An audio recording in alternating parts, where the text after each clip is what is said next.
জঙ্গলের ভিতরে কলা গাছ কাটতেছি, এর একটা বিশেষ উদ্দেশ্য আছে। এখানে রাসেল ভাইপারও থাকতে পারে, কিন্তু সেগুলো ভয় কাজ করে না। যদিও তখন রাসেল ভাইপারের এত আক্রমণ ছিল না। ঈদের পরপরই আমরা কলা গাছ কাটার জন্য প্রিপারেশন নিয়েছি। কারণ হচ্ছে বাচ্চারা পুকুরে গোসল করবে এবং এই কলা গাছ দিয়ে সাঁতার কাটা শিখবে তারা। তাদের সেই চেষ্টাকে স্বাগত জানিয়ে আমারও কলা গাছ কাটার প্রচেষ্টা শেষ করে নিয়ে যাচ্ছি উঠান থেকে। এবার পুকুরের দিকে রওনা আমাদের।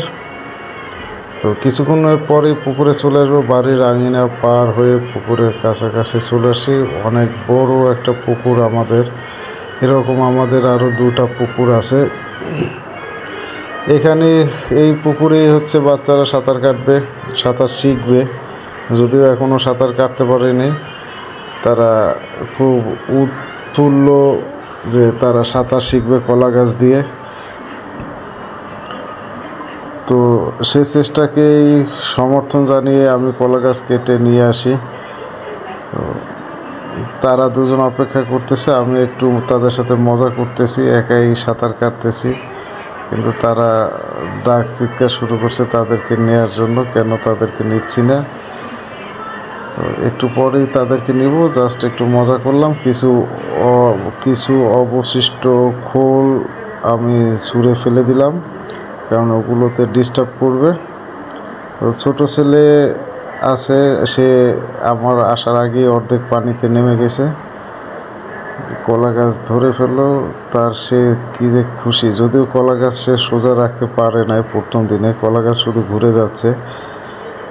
এই সোজা রাখাটা আসলে সে দ্বিতীয় দিনেই হয়তো ঠিক করে ফেলবে কিভাবে কলা গাছ সোজা রাখতে হবে। সে ভয়ও পাচ্ছে, আবার সাঁতার শেখার তার একটা তাড়না আছে।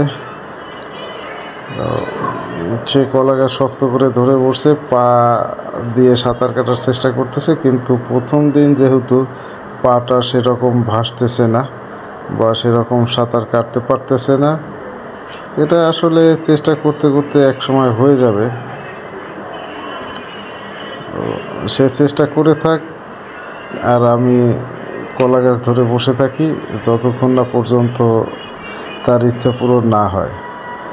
তবে অলরেডি আমরা অনেক সময় পার করে দিছি পুকুরে, দেখা যাক আরও কত সময় পার করতে হয়।